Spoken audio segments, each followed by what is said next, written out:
नमस्कार मंडळी, कशा आहात? स्वागत आहे तुमचं पुन्हा एकदा पीक पाणी या प्लॅटफॉर्ममध्ये. आज आपण जाणून घेऊया जालना बाजार समिती सोयाबीनचे बाजारभाव. आज कालच्यापेक्षा थोडे बाजार कमी झाले.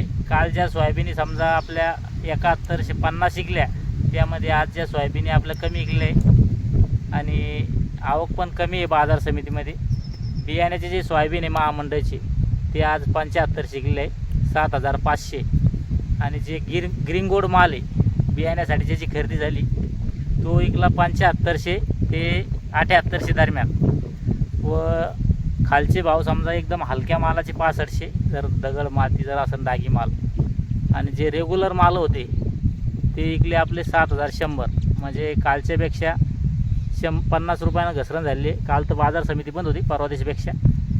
चालतं, एक शेतकरी बांधवाची कमेंट आली आपला की सोयाबीनचे भाव सांगा. त्यांच्यासाठी हा व्हिडिओ आपला थोडक्यात. या ठिकाणी आपलं काम चालू आहे, बघू शकता मोटरचं दुरुस्तीचं. या ठिकाणी मोटर गाडी नेमकीच आपण एरीतून चालू होईल नव्हती आणि या ठिकाणी चालू आहे आपलं वायर जोडणं. चालतं, आपल्या व्हिडिओला लाईक करायचा व शेअर करायचा, कारण की त्याला कोणताही खर्च नाही लाईक व शेअरसाठी. आपल्या शेतकरी मित्राला व्हायरल करा. चालतं, या व्हिडिओमध्ये थांबूया. आपण पुन्हा भेटूया नवीन व्हिडिओमध्ये. जय जवान जय किसान.